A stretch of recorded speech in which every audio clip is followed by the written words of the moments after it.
booties for black girl nerds.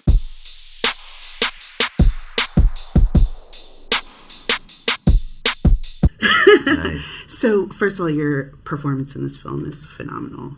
And one thing that was so interesting to me is that for being a main character, for being who this movie is about, we don't know a lot about Laszlo. He keeps everything very close to the vest. And it doesn't necessarily seem like that's who he always was. We kind of get a feel of him through the people that love him. And so I wanted to ask you, what was the challenge of kind of taking on a role like that, where everything is kind of internal, but you still have to show it? It's a good observation. I mean, the expression, the eyes are the window to the soul, is a very real thing. And I think you don't think something is being revealed, but a lot is being revealed. And I think that is the key to, if you portray something with a level of honesty and understanding of the emotional and physical circumstances that have led there, and it is revealed in spite of not sharing it in words or overtly intentional expression, then you especially in film, where it is enhanced and magnified, you can see the soul of that character. And I've been yearning for a role of this level of complexity, of this level of nuance in what is revealed and how it is revealed. So it's very special. It was very special. Even on the page when I read it, I knew it's a heavy lift, but I live for that and look for that. And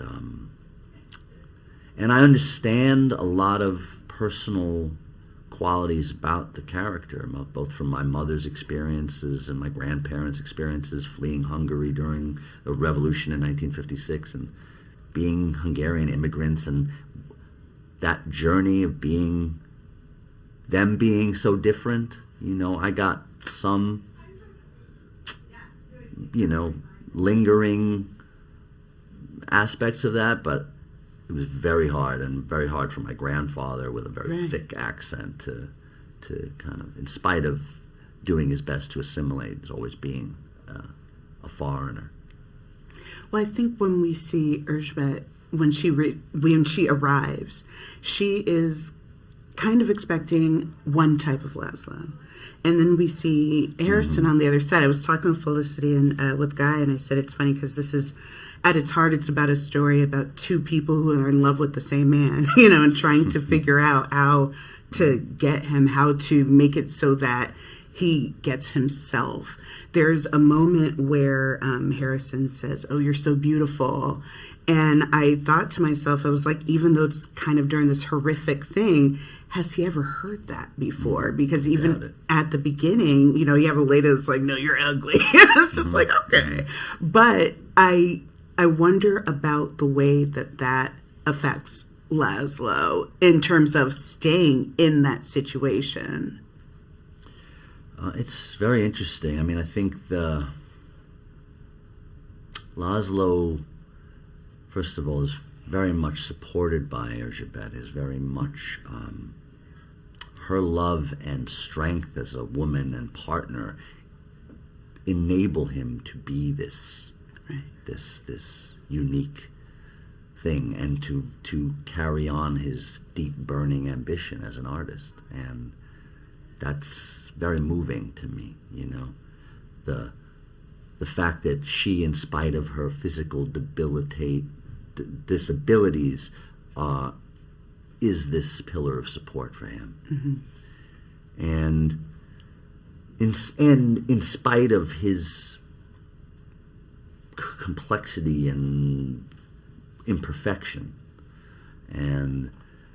but it's another interesting observation you made about Harrison, Guy Pearce's character.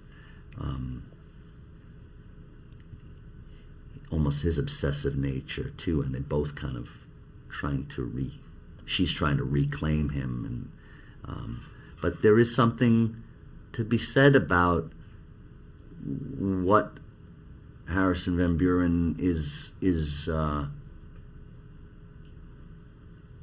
sensitive enough to see in the work, and wishes he could conjure up on his own, but is able to bring to light and bring to fruition by supporting that and seeing the value in that. And so I think that's very nourishing for a man who, Laszlo, for someone who had been stripped of all of his achievements in the past, and humiliated and abused and imprisoned, and then to come and start again and toil through poverty, to then be given this task of creating this institute and some immense work. It's the stuff of dreams. Well, it's so beautifully shown in the film. I think you do, again, amazing job. I could talk with you all day about this and would. So thank you for taking time to talk with us about it today. Thanks a lot. Yes. I love your observations. They're very nice. Thank you. Hello, Guy and Felicity. I love that they have you two paired, because at its heart, this is a movie about two people who fell in love with the same man and now are trying to figure out how to get him, how to hold him. And I also love that Laszlo as a character has so many secrets and so many things hidden that it's reliant on your two characters to really tell us about him. So I'd like to know from both of you, starting with you, Felicity, what does Erzsébet tell us about who Laszlo is as a person? I think it's so interesting that you say that, because it's almost as though Erzsébet and Van Buren, it feels as though they're competing for him. And in that first scene when they first meet, they're definitely, they're kind of sussing each other out, and they're going, well, who are you? And what, if I'm too nice to you, then will that be at the cost of this person that I love? And there's definitely an intense power struggle between the two of them from the offset. And what effect, like I'm asking the question, what effect do you have on him? And you're asking the question, what effect do I have on him as well? So what effect do we have on on this guy? So it's definitely an interesting little dynamic. Well, we definitely come at it from an idea of a love that is genuine and kind of pure in that sense, and then a love that may be a little more egotistical, or one that's kind of based on just kind of their needs. I know when Harrison kind of came on screen, I was like, oh, this guy's a monster. And it wasn't because of the fit that he had, but it was later when he was talking about the center, and he was like, oh, this paragon to my mother, and, all about her. Like and the ego. Right, and Laszlo's like, oh, how about a pool? It's a community center, let's put in a pool. He's like, I don't like pools. And I was like, oh, there he is. He actually says, I can't swim. Right, yeah, and he's like... Because I can't swim, no one else is allowed to swim. Yeah, exactly. Yeah. Tell me about kind of accessing that duality with him, because in his mind, he thinks that he's being altruistic and he's being giving. But like Erzsébet says, it's like, to him, it's like renovating a kitchen. I don't know in his mind how altruistic he really thinks he is being. I think there's a part of him that's aware of presenting being altruistic, presenting being giving, presenting. I think that the questions that he has in his mind about his own sort of insecurities or weaknesses are much more present than he wants to than he wants to let on. So I think that there's a level of self-consciousness every interaction he has with somebody.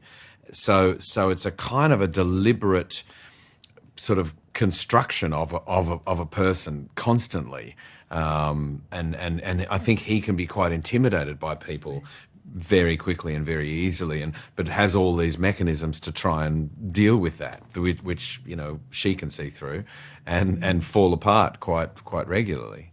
Well, I wanted to ask, especially about that, the idea that Erzsébet knew all she had to do is confront him to really get him to fall apart.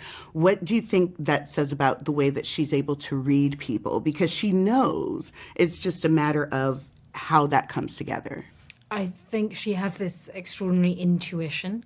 I think in some ways she's been so broken that everything that she had and that she believed in has been taken away from her. So in a sense, she's just got nothing to lose.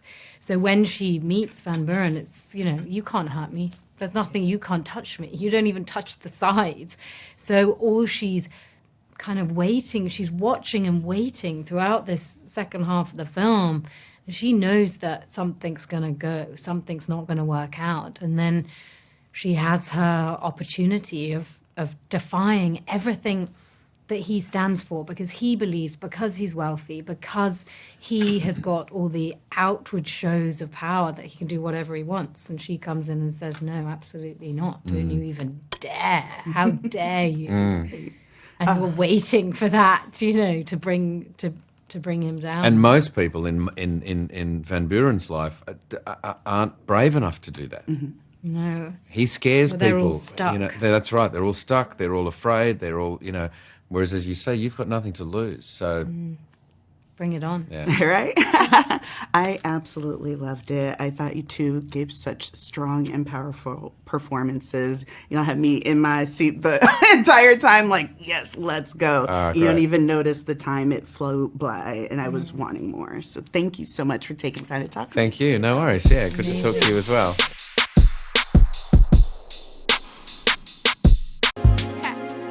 Better shake your booties for black girl nerves. Better shake your booties for black girl nerves.